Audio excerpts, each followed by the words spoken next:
Bueno, esto lo vimos la semana pasada, básicamente cómo tomar un texto y hacer su representación estructurada. Hablábamos de los diferentes pasos que se pueden hacer para poder, digamos, limpiar un poco el texto antes de construir la matriz, en este caso nuestro data frame, ¿cierto? Y hablábamos de que se tenían que unificar si las letras iban en mayúscula o en minúscula, si se debían remover signos especiales, si se debía tokenizar por palabras o por frases, dependiendo de lo que yo necesite, si se necesita eliminar palabras vacías, que normalmente yo les decía que se tenía que hacer porque en general reduce el tamaño de la colección y adicionalmente quita ruido. También hablábamos de dos cosas, que era el steaming y la lematización, y decíamos que eran dos formas de tratar de coger una palabra y llevarla a su raíz. El primero, simplemente a su raíz, sin tener en cuenta como tanto el sentido de la palabra que queda como resultado. Y decíamos ejemplos de correr, corriendo, corrí, que todas quedan en un resultado con steaming de core. Y core pues no es una palabra de nuestro diccionario. Mientras que si se hace con lematización, el proceso es un poco más complejo, es más costoso, pero al final corrí, corriendo, correr van a quedar como el verbo correr, ¿cierto? Entonces, pues digamos que tiene mucho más sentido en que me deja una palabra del diccionario, una palabra conocida, pero también yo les comentaba que entre las dos técnicamente no había una diferencia en, digamos, en general en las tareas de clasificación y demás, porque pues daba los mismos resultados. Entonces, para evitar el costo que da la lematización, normalmente se han extendido el uso de los steamings o de los algoritmos de steaming. También podríamos hablar de un diccionario para indexar de acuerdo con la aplicación, es decir, si estoy haciendo una aplicación, por ejemplo, en química, me interesan solamente cierta lista de palabras, no me interesan todas las palabras que hay en los documentos. Entonces, yo puedo decir solamente indexe o registre o cree las columnas con base en este diccionario. Es un diccionario cerrado.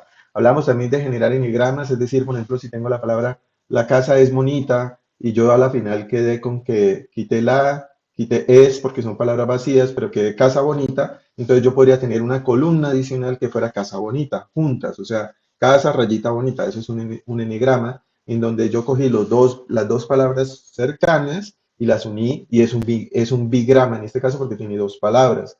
Pero la casa es bonita, pero costosa. Entonces, digamos que al hacer el proceso de remoción de palabras vacías, quité la y es y quité el pero. Entonces me quedó casa bonita costosa. Entonces yo podría ahí hablar de que creo un trigrama que sería casa rayita bonita rayita costosa. Y entonces eso es una columna dentro de mi tabla que me permite después a mí hacer consultas y donde encuentre esos trigramas, pues va a haber más probabilidades digamos, de que eso esté relacionado con la clase de ese registro o de los registros que tengan ese enigrama completo.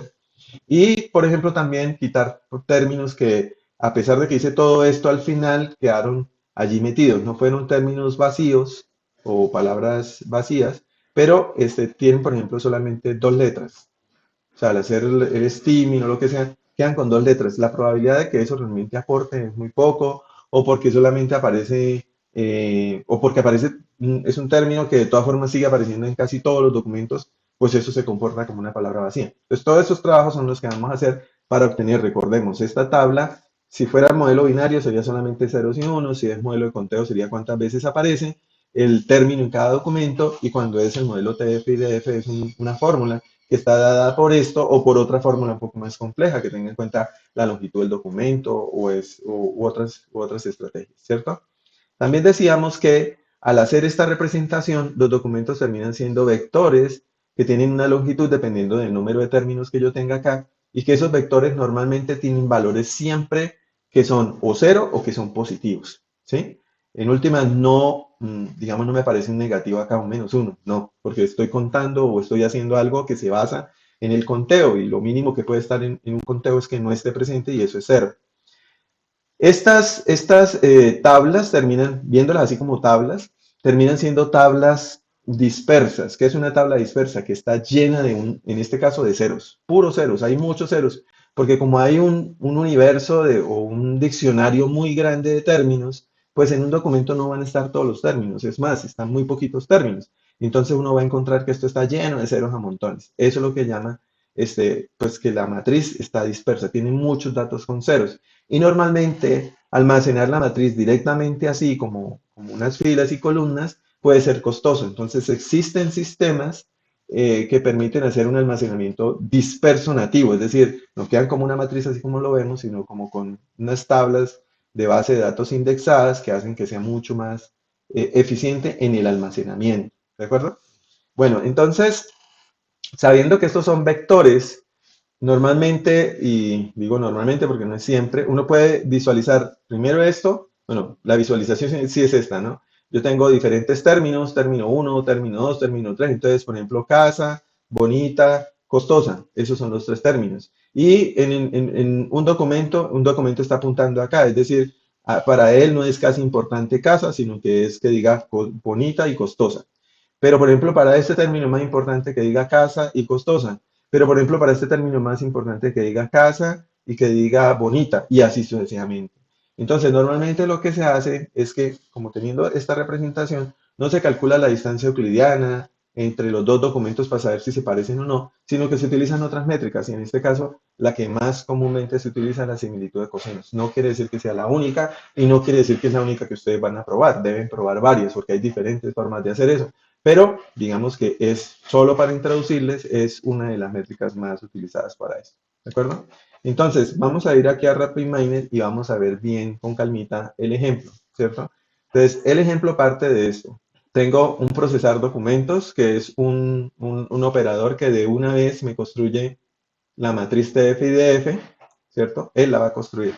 Voy a quitar todos estos elementos y vamos a quitar de dentro de procesar documentos todo lo que se le pone al, digamos, al operador, ¿cierto?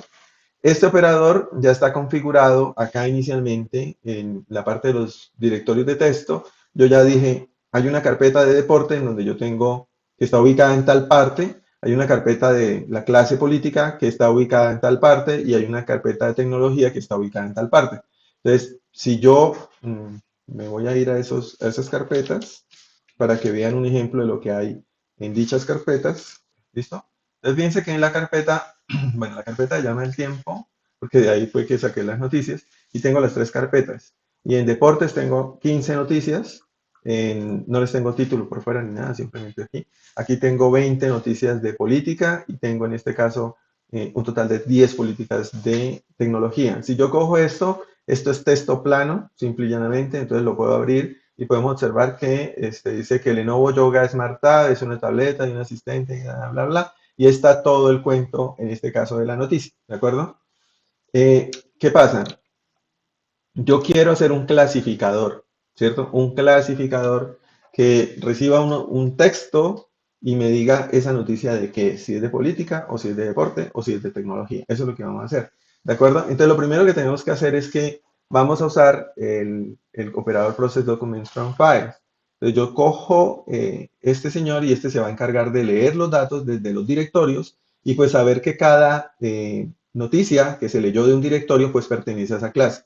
Cuando yo corro solamente esto, pues básicamente él me dice, pues yo tengo acá un archivo que se llama 1.txt, que está específicamente en ese directorio, cada uno tiene un directorio pues, específico y que pertenece a deporte. Y pues yo ese archivo está creado en 2020, en octubre 13. ¿Listo? Eso es metadata de ese archivo, pero fíjense que no me trajo absolutamente ningún contenido del archivo. O sea, lo que está por dentro no me lo ha traído. ¿Sí? Entonces, bueno, nos venimos acá y miremos acá un poco qué hay. Aparte de los directorios que ya están allí, yo digo qué codificación tiene el archivo, ¿sí? ¿Qué codificación tiene el archivo?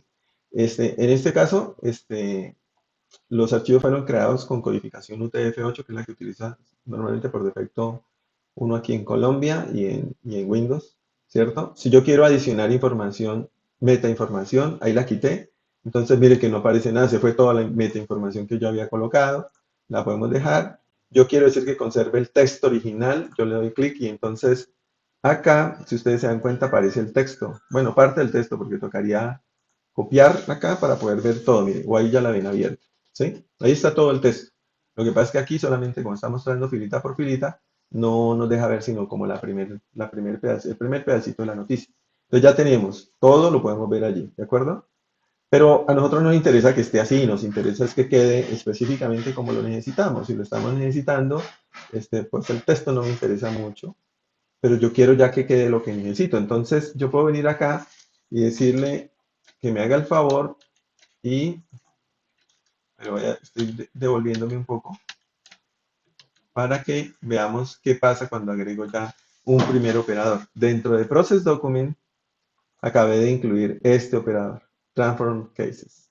¿Listo? Y lo voy a correr y todavía no aparece nada, o sea, no estoy viendo todavía nada en el texto. Miremos un momentico si algo aparece aquí en el texto. Si ustedes se dan cuenta, sí hay una pequeña diferencia, y es que el texto ya quedó todo en minúscula. Miremos sin ponerle el Transfer Cases, que es el que acaba de meter. Cuando yo corro, Bolivia y Argentina y y todas estas palabras estaban en mayúsculas. Aquí ya no. Entonces ya tenemos esa primera transformación, ¿cierto? Voy a decirle que deje el texto por si acaso y vamos a correr nuevamente. Entonces, ya podemos observar que sí está haciendo algo, ¿cierto? Pero todavía no nos están apareciendo las columnas, que es lo que queremos ver, ¿no? Entonces voy aquí a dar devolver otra vez para volver al listado.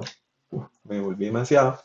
Ya, volvemos otra vez aquí. Aquí están todos los señores, estamos conservando el texto y, y vamos a dejar el ítem de replace, ¿sí? Este ítem en español no debería hacerse, entre comillas no debería hacerse porque en español algunas veces ciertas tildes son importantes. Por ejemplo, cuando yo digo sí o cuando yo digo sí con tilde o digo así con tilde, ¿cierto? Entonces yo quiero dar un significado que tal vez puede ser diferente, pero pues simplemente lo tengo acá en el ejemplo para que observamos que puede ser importante, por ejemplo en inglés o en otros idiomas, tal vez cambiar los acentos o eliminarlos, ¿de acuerdo? En este caso, yo simplemente las palabras que tienen, las letras que tienen acento las estoy cambiando por la palabra sin el acento, ¿de acuerdo? Y aquí viene el tokenize. Bueno, espera un tico, borremos acá, lo que pasa es que ahí nos va a quedar más difícil encontrar las diferencias, pero por ejemplo en estos resultados, aquí está por ejemplo con más, ¿cierto? Y cuando yo quito en este caso todo y dejo simplemente el replace, y nos venimos acá y miramos, pues se supone que ya quité las tildes, ¿sí? Acá el más ya no tiene tilde. Y bueno, más otras que existían allí. Yo podría también quitar los símbolos especiales, en este caso como los símbolos de exclamación, las comas, todo eso lo puedo quitar. Y debería quitarlo si quiero hacer un proceso bien. Pero pues aquí no vamos a hacer todos los pasos. Ahora, vamos a agregar en este caso el de tokenizar. Entonces vamos a agregar tokenizar, aparte de lo que ya se está haciendo, y le damos correr. En este caso sí ya tenemos un resultado bastante importante y diferente. Fíjense que ya aparece el texto, aparecen los metadatos, pero ya empiezan a aparecer como tal todas digamos, las palabras, los términos que están presentes en el documento, ¿cierto? Y por ejemplo ya podemos ver aquí que está abandonar y abandonó, como dos columnas separadas, cuando debieron haber aparecido como abandono o abandonar, las dos en una sola, no estar juntas. Y fíjense que aquí también ya empezamos a ver que realmente sí esto es una matriz que está llena de ceros por todos lados. Por ejemplo, en este caso, esta noticia, la 4 de deporte, tiene la palabra abandonar y abandono, ¿cierto? Porque nosotros están hablando de fútbol, entonces debe abandonar el campo o fulano y tal abandonó el campo a tal hora. Pero en el resto de documentos no están, a pesar de que son de deporte. Entonces, por eso es que están llenas de ceros. Sí, el procesamiento puede venir de donde sea.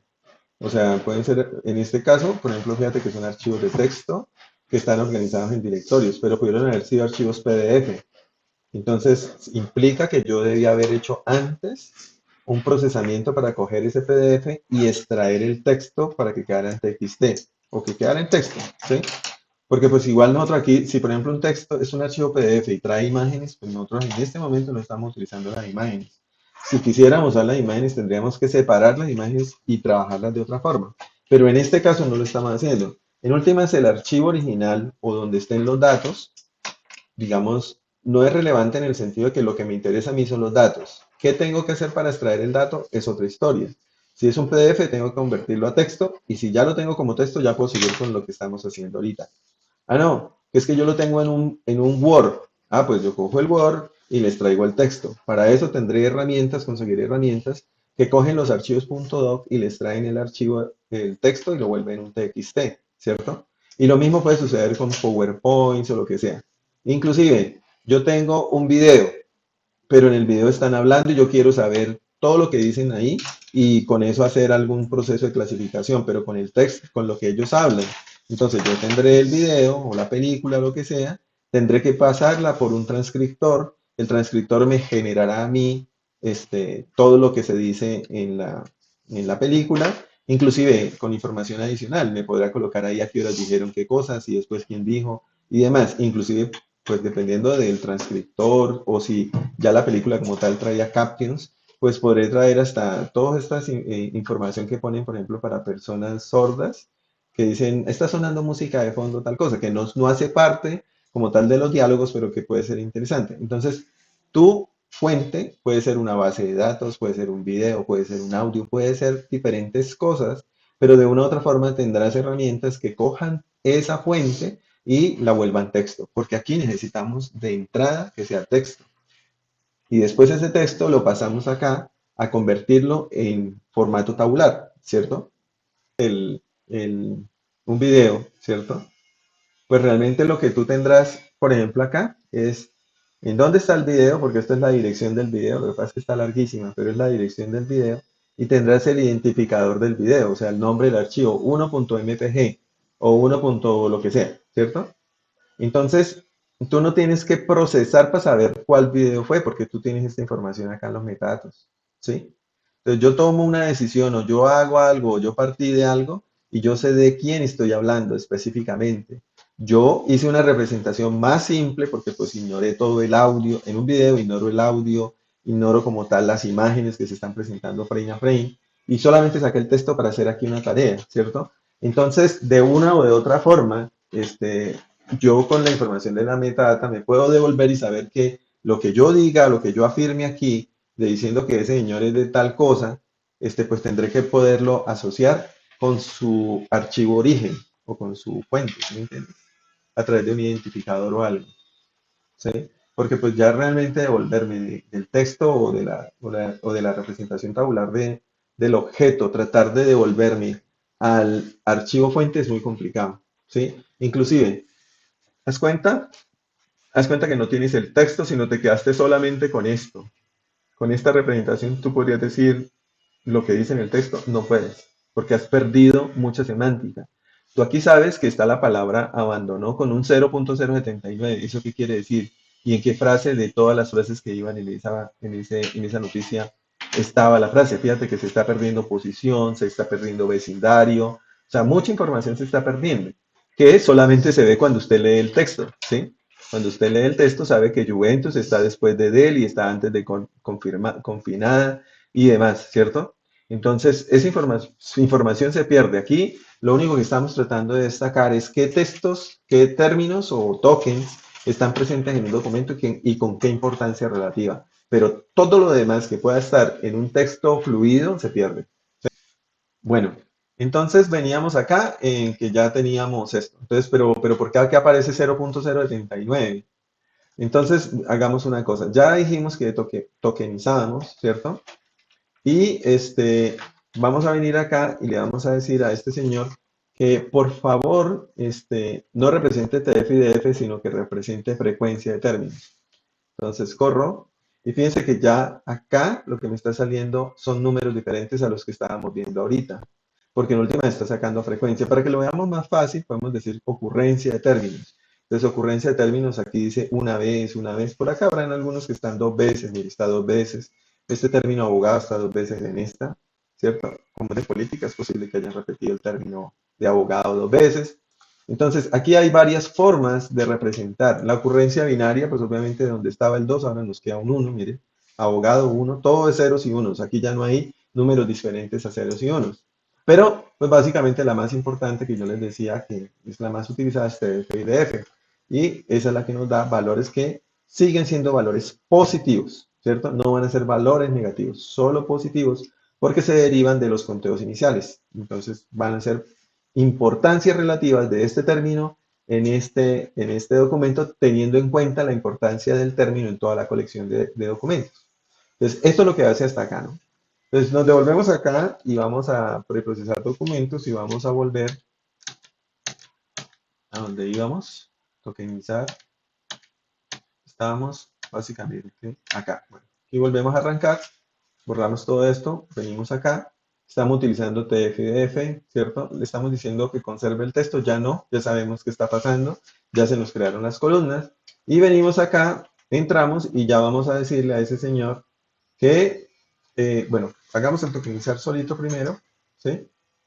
Vamos a hacer el tipo este también. Y ya tenemos la palabra abandonar, abandonó y demás, ¿cierto? Pero ahora vamos a decirle que nos haga el favor y, además de tokenizar, que haga el filtrado de palabras vacías, ¿cierto? Entonces, vamos a buscar aquí algunas palabras vacías. Eh, por ejemplo, por acá más adelante debe estar, bueno, primero miremos dónde están las palabras vacías para no tener dudas de eso. Entonces, en el directorio donde yo tengo todo esto, yo tengo acá, en este tengo este archivo, que es el archivo que yo bajé, que es oficial, que en alguna parte hicieron todas las cuentas, y dijeron, estas son palabras vacías, ¿sí? Son palabras que en general en español no tienen mayor trascendencia entre los documentos. Si se dan cuenta, estas palabras vacías que yo conseguí no tienen tildes, no tienen acentos, ¿sí?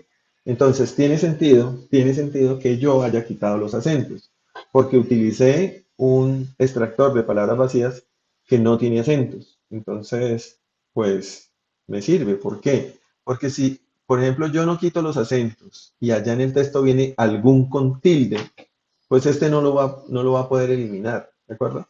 Entonces lo normal en español es que uno consiga el archivo de palabras vacías con tildes y pues que uno no elimine los acentos, ni la ñ, ni ese tipo de cosas, o sea, porque son propias del español.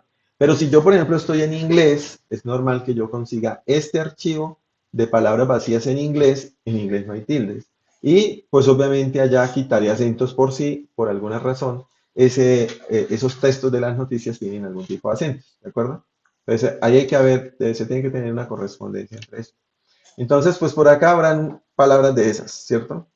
Entonces, una creo que era algún, creo que algún sí debe estar presente por acá. Ahí están, alguna, algún, ¿sí? Ya están. Entonces vamos a ver si al hacer uso como tal de el Stop Words, funciona. Damos correr, ahora ya corrió con el Stop Words. Entonces vamos a ver si aparece el bendito algún. Entonces alertó a alguien, ya no está, si se dan cuenta. Algún ya no está. Fue eliminada. ¿Por qué? Porque este operador lo que hizo fue mirar si las palabras, los tokens que se están encontrando están en la lista de palabras vacías, pum, los elimina, no los deja pasar para la conformación de la matriz o de la representación tabular. Señor, dices que filtre palabras vacías es porque las elimina. O sea, si nosotros miramos acá, que este es el resultado que ya no tiene algunos, algún ni nada, ¿cierto? Ya no aparece. Si usted mira, este resultado apenas tiene 1568 registros, mientras que el resultado anterior, que tengo 1877, o sea, son columnas que se eliminaron, no se crearon porque se consideran palabras vacías. ¿Sí? Bueno, entonces ya sabemos que quedan 1568 cuando yo dejo aquí el filtrado por palabras vacías. Pero hay otras dos tareas importantes. En este caso, voy a incluir la tarea de steaming. La tarea de steaming ya dijimos que es unificar las palabras que son similares, ¿no? Entonces voy a correr esto y en este caso de 1568 se baja a 1519, ¿cierto? Por alguna razón, mi steaming no encontró que abandonar y abandono sean iguales. Aquí, por ejemplo, eso es un error, ¿cierto? Ese steaming que yo estoy utilizando no está bien. ¿Por qué no está bien? Porque lo estoy utilizando en inglés. Entonces yo vengo y le digo acá, no, es que digo que el mío es español, que es en portugués, Rusia, español. Entonces vamos a ver con español si funciona bien. Y venimos y fíjese que ya no quedó abandonar y abandono, sino que quedó abandono. Y adicionalmente ya nos bajamos a 1469. ¿Por qué? Porque ahí sí, lo que decías ahorita Johnny, o sea, hay dos columnas, abandonar y abandono, entonces él las entiende como abandono, las pone a las dos como si fueran abandono. Y pues obviamente las contabiliza teniendo en cuenta que son abandono, ¿sí? Entonces allí ya tenemos una forma de ir reduciendo columnas que tienen más o menos el mismo significado y en este caso a través de Steam. Ahora, hay un tema que es importante. Fíjense que tenemos 1469 atributos o columnas, ¿cierto? Que son todas estas de acá y adicionalmente la etiqueta, ¿cierto? ¿Qué pasa? ¿Qué pasa? Yo digo, no, pero es que a mí me interesa utilizar enigramas. Entonces, bueno, utilicemos enigramas. Entonces yo digo, vamos a utilizar enigramas. Me devolví otra vez al original, ¿cierto? Vengo acá y voy a utilizar enigramas. Aquí toca arreglar esto para que quede en Spanish. Y vamos a usar enigramas. Entonces, enigramas, ¿qué son? Son, en este caso, yo digo que la longitud que va a utilizar, por ejemplo, va a ser 2. Voy a utilizar bigramas, básicamente, porque son 2. Cuando yo doy correr, ya se me volvió a subir a 1700. ¿Sí? ¿Por qué? Porque él resulta que encontró que abandón estaba al lado de la palabra concentración y entonces creó una columna, ¿cierto? Por ejemplo, en este documento estaba abandón con concentración. Entonces, allí creó la columna. Esa combinación seguida de palabras no está presente en este primer documento. Entonces, por eso tiene 0, ¿cierto? Aquí en este documento pareciera que está mucho más presente. O sea, en este documento deben decir más veces abierto o algo, debe decirse varias veces. Entonces, esto nos dice el peso, esto nos dice que esta palabra está aquí. Aquí dice que esa misma combinación de dos palabras está más presente, es más importante en ese documento, porque fíjese que tiene un valor de punto 13, mientras que la aquí es punto 06, que es más pequeño. ¿De acuerdo? Entonces, ya como tal, en este punto, yo ya tengo aquí lo que es una representación tabular como la que nosotros estamos acostumbrados a utilizar para procesos de, de minería de datos, ¿cierto? Entonces, me devuelvo otra vez, me devuelvo para llegar acá al principio. Lo único que se me había descuadrado era acá este Spanish y yo tengo acá ya el proceso. Entonces ya tengo este señor que como resultado me entrega la tabla esa que vimos, ¿no? La tabla, el único resultado que le está entregando es esta tabla, que es nuestra representación tabular de los textos. Y entonces ya como es una representación tabular estándar de las que hemos visto en clase, lo que tengo que hacer es hacer un proceso de, no sé, un proceso de optimización y voy a utilizar aquí por dentro una validación cruzada y voy a utilizar por dentro aquí un clasificador, ¿sí? El que sea, ¿de acuerdo? Entonces, pero además hago una multiplicación de esto para salvarla. Y ya la tengo allá salvada. Aquí me queda, esa tabla me queda guardada aquí como el tiempo, ¿sí? Para que todo ese procesamiento no tenga que volverlo a hacer. Yo puedo crear después otro proceso en blanco y hacer en ese proceso en blanco de una vez la cargada de este dataset. No tengo que venirme aquí a procesarlo y todo lo demás. ¿De acuerdo? Y lo hago simplemente para no, pues para tener un todo más concentrado y más rápido de presentar. Entonces, como les decía, yo aquí tengo una validación cruzada y esa validación cruzada tiene, en este caso, un clasificador perezoso, un lazy classifier, que básicamente es un KNN. Y este KNN es un algoritmo que está basado en vecindades, o sea, qué tan cerca está un documento de otro documento. Y entonces yo le digo, bueno, utilice la euclidiana o utilice una métrica totalmente numérica. Y entonces en numéricas tengo un jurgo de funciones. Por ejemplo, la matriz de la de cosenos, la que les dije yo, la similitud de cosenos. Y aquí hay otras, ¿de acuerdo? Entonces, listo, yo le puedo decir ahí qué quiero hacer, cuántos vecinos cercanos quiero que tenga, ¿no? Que quiero que tenga un vecino cercano, dos, tres, cuatro, cinco. Pero para no ponerme a probar todo eso a mano, pues para eso está la grilla de optimización, su Optuna, ¿cierto? Entonces mi Optuna es este Optimize Parameter que yo vengo acá y le digo, sí, hágame el favor del KNN, cambie el valor de K.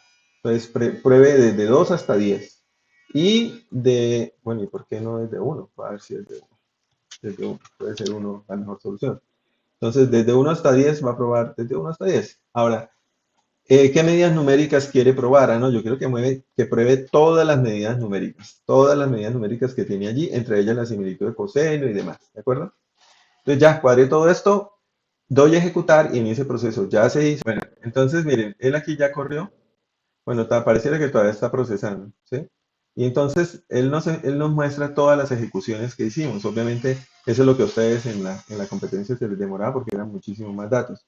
Pero aquí yo puedo ordenar esto, en este caso, de mayor a menor. Y yo ya, por ejemplo, en este caso me dice que el mejor resultado lo obtiene, pero le digo otra vez, listo. El mejor resultado los obtiene, en este caso, con la similitud de cosenos, utilizando cuatro vecinos cercanos y obteniendo una accuracy de 94%. ¿De acuerdo? Entonces ya tenemos, digamos, una posible solución a este problema con una calidad que en general es muy buena, ¿cierto? La idea fundamental es esta, ¿cierto? Obviamente cuando yo ya tengo claro cuál es el mejor resultado posible para el trabajo, ¿cierto? En este caso, por ejemplo, esta es mi versión original. En mi versión original, en este caso, yo acá tenía la prueba de todas y lo único que está diferente es que yo hice aquí en Process Document utilizar el streaming con inglés. Pues lo único, ¿sí? Que pues está mal, o sea, hacer el streaming con inglés no tiene sentido cuando yo tengo mi texto en español. Pero a pesar de eso, es algo muy curioso, porque básicamente es como si casi no estuviera haciendo streaming.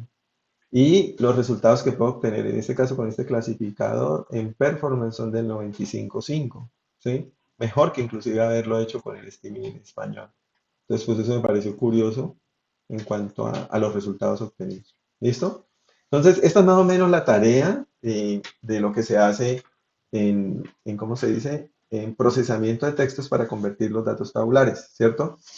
Ahora bien, muchas de las tareas que comentamos pueden utilizarse cuando uno está haciendo uso ya de Deep Learning y de otras estrategias mejores, en donde tal vez usted también elimina palabras vacías, tal vez sí pasa todo a minúsculas, en donde tal vez quitas o no, dependiendo de el tema de los acentos, o tal vez quitas los símbolos especiales, como las admiraciones, las preguntas y eso. Todo ese proceso de texto muchas veces se hace cuando tú estás haciendo procesamiento utilizando Deep Learning, porque de una u otra forma el documento no le sirve de todo que vengan otras cosas más allá del texto.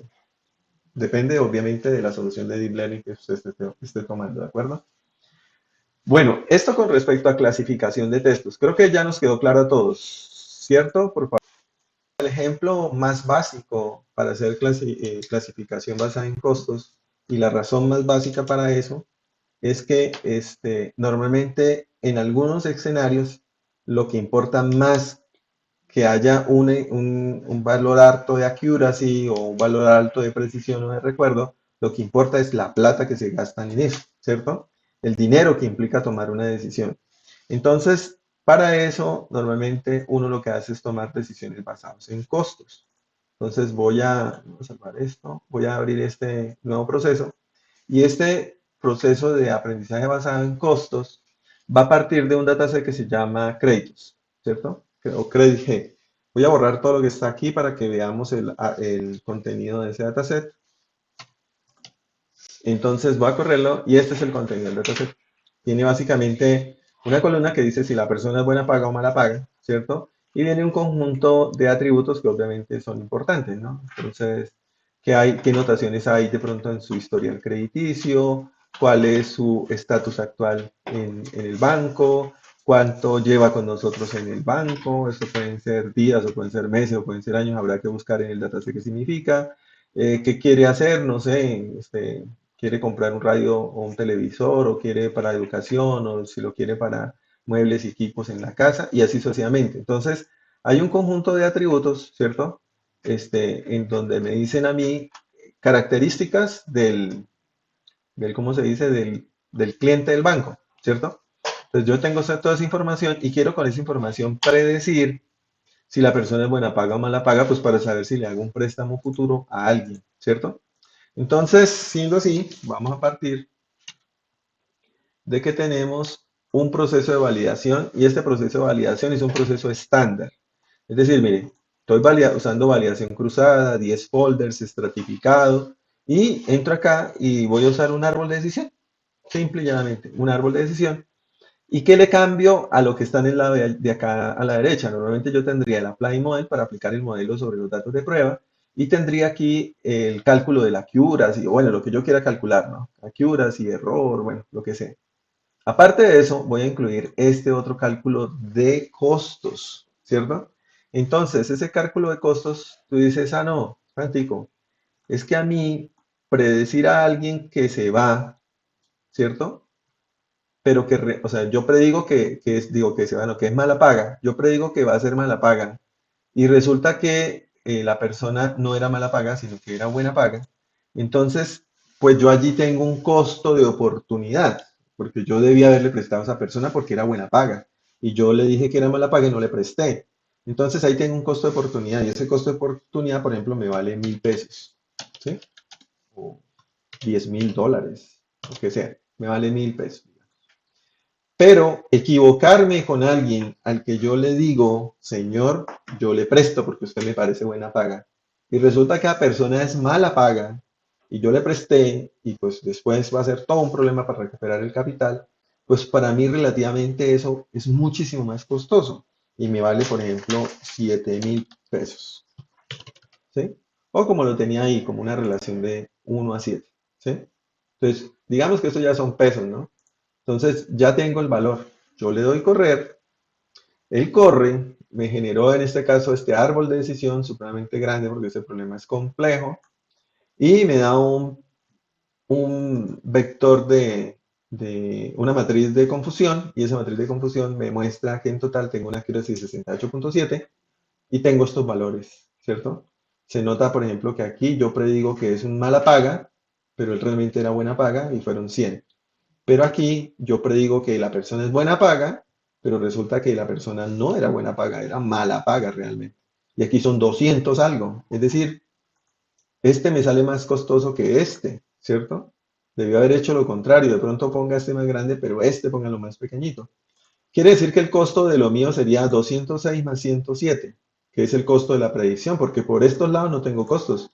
Usted era buena paga y yo le dije que era buena paga. Usted dijo que era, o sea, usted realmente es mala paga y yo lo predije como mala paga. Entonces los costos terminan siendo esto por esto. Entonces sería 206 multiplicado por 7.000 más 107 multiplicado por 1.000, ¿cierto? Y esa suma es lo que me da esto, ¿cierto? Me da el total dividido en el número completo de participantes en el dataset. En este caso, el dataset tiene un total de 1.000 ejemplos, ¿cierto? Entonces, él me dice que el costo de esa decisión fue este, ¿cierto? En este caso estoy diciendo que el costo de la decisión es esa, pero yo no estoy diciendo que el costo de la decisión esté tomando o esté haciendo que el clasificador cambie su parecer. No, solamente estoy diciendo, como clasificador, yo tomé las decisiones basadas en instancias correctamente clasificadas. Eso fue lo que me importó. Ah, que usted al final quería que yo le mostrara cuánto valía eso, pues yo se lo mostré, pero yo tomé las decisiones basadas en el número de instancias clasificadas. ¿De acuerdo?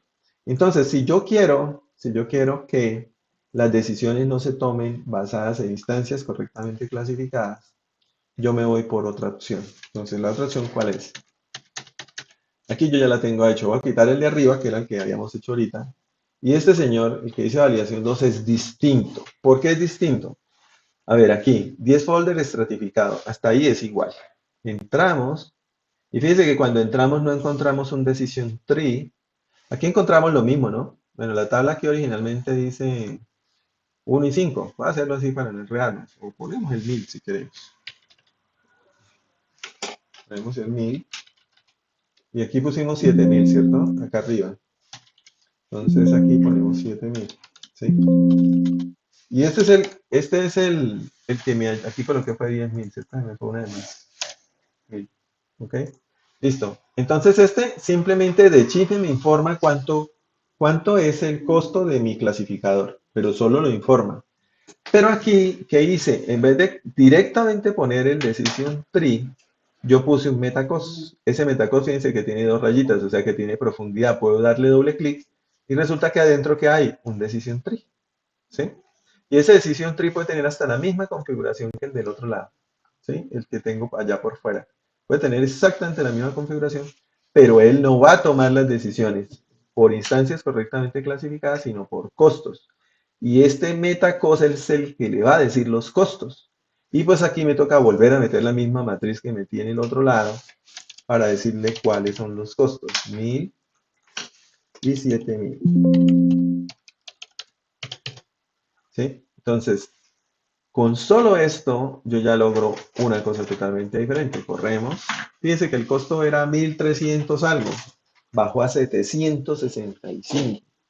Vamos a ver el rendimiento de la clasificación. La clasificación aquí daba 68 algo y ahorita da 52, ¿sí? ¿Qué está sucediendo?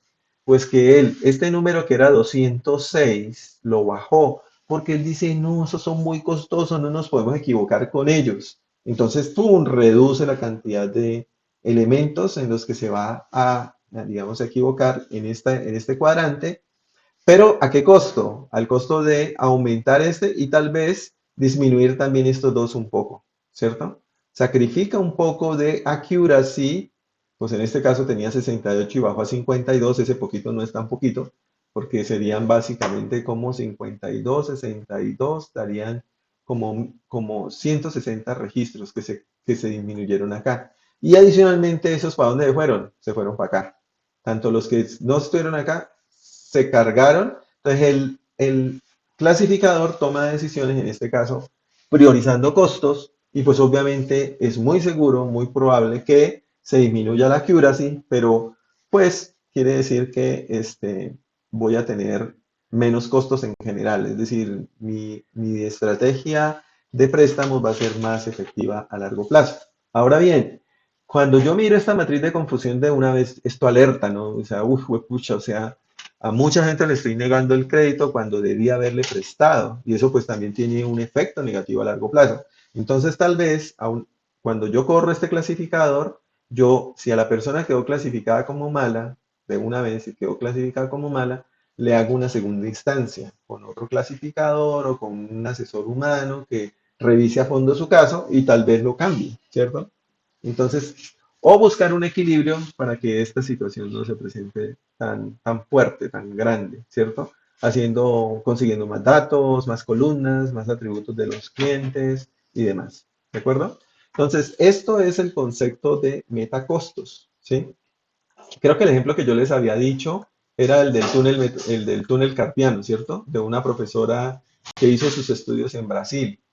Yo le tomaba la muestra a la persona y medía los datos, se los pasaba a la plataforma y la plataforma decía, no, este es cirugía. Y de una vez lo mandaban a cirugía y resulta que allá cuando entraba a cirugía le abrían el brazo, bueno, la parte de la muñeca y el cirujano abría y se daba cuenta que no, que eso sí estaba malo, pero era con terapia. Entonces ahí había una equivocación en la clasificación. A ese señor debía habérsele, o a esa persona debía habérsele mandado era terapia y no haberle mandado de una vez la cirugía, ¿cierto? O lo contrario, equivocarse con una persona y mandar la terapia y resulta que la persona va a terapia y le sigue doliendo y le sigue doliendo y ya como a la quinta terapia le dice el fisioterapeuta, no, usted no puede solucionarse a punta de terapia porque esto no está funcionando y ve donde el médico otra vez para que te manden la cirugía. Entonces ahí también hay una equivocación, pero el tema es que esas dos equivocaciones tienen costos diferentes. Y decíamos que si a mí me equivoco, se equivocan conmigo mandándome una terapia y resulta que me hacen terapia y no se soluciona, pues el costo es el terapista en 4 o 3 o 5 sesiones, ¿cierto? Más mi tiempo que no estuve trabajando, entonces eso vale un dinero, ¿cierto? Pero si a mí me mandan sin razón, porque no era la correcta, me mandan a cirugía, pues los costos son mucho más altos. ¿Por qué? Porque la cirugía ya no es una hora, tal vez es mucho más tiempo, la preparación, después el posoperatorio, bueno y demás. Entonces ya mi costo de estar cesante sin hacer nada, pues es alto. Adicionalmente, hay que alquilar el quirófano, hay que pagar a un anestesiólogo, hay que pagar al cirujano y bueno, y todas las personas que necesitan en el quirófano. Y pues obviamente todos los materiales y demás, y pues eso tiene un costo muchísimo más alto. Entonces, en ese escenario, que no es un escenario crediticio, sino un escenario de salud, en ese caso también puede ser más importante tener una medida basada en costos que basada en instancias correctamente clasificadas. Porque pues igual no es lo mismo, ¿no? O sea, que a uno se equivoquen y lo manden de una vez para cirugía solamente para abrirlo y decirle, ay no, vaya para la casa que no era cirugía, pues no, eso tiene hasta un costo emocional o de estrés y demás que pues no es necesario. Y así pueden existir muchos otros problemas en la vida real que normalmente no se resuelven con instancias correctamente clasificadas. Inclusive, mm, hay quienes utilizan el tema de los costos para balancear los datasets. Cuando un dataset está desbalanceado, es decir, que hay muchas, registros de tipo good y pocos registros de tipo bad, entonces también hacen una cuenta ahí de una relación entre ellas dos, de tal forma que así un registro de la clase mayoritaria, de la minoritaria, vale más tanto como un registro de la clase mayoritaria. Entonces también hacen un juego allí para poder resolver problemas que en este caso son problemas desbalanceados, pero pues no es tan común, ¿no? Ya ahorita tenemos clasificadores que están diseñados específicamente para el manejo de, bueno, claro que son, no es que estén como tan masificados, toca conseguirse el código del artículo o de la publicación que mostró un clasificador diseñado explícitamente para datos desbalanceados y pues ya de plano están hechos así, ¿no?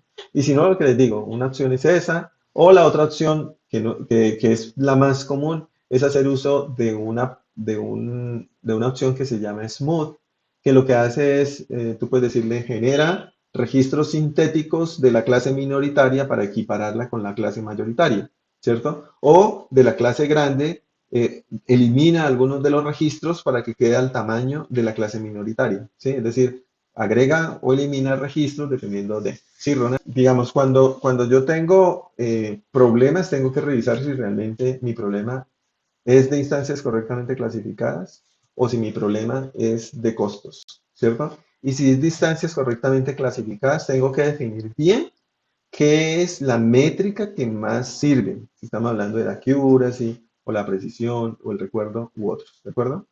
Yo no puedo establecer una relación en que si hago el algoritmo con costos, entonces voy a tener mejor accuracy o mejor métrica basada en instancias correctamente clasificadas. Es posible que como nos pasó acá va a ser peor, ¿sí? Porque la decisión va a pensar en costos, no en personas bien clasificadas, ¿cierto? Y en el ejemplo que nos mostraba, básicamente él castigaba un montón de resultados que los tenía buenos, o sea, buenos en el sentido de que eran buena paga y los calificaba como buena paga, y eran mala paga y los clasificaba como mala paga. Los castigaba porque los calificaba, ¿cómo dice? Los categorizaba mal, los metía todos como mala paga. Entonces, ¿qué sucede? O sea, yo estoy perdiendo allí calidad, en este caso en la predicción, pero estoy disminuyendo costos. Entonces, eso depende del contexto en el que tú estés, ¿cierto?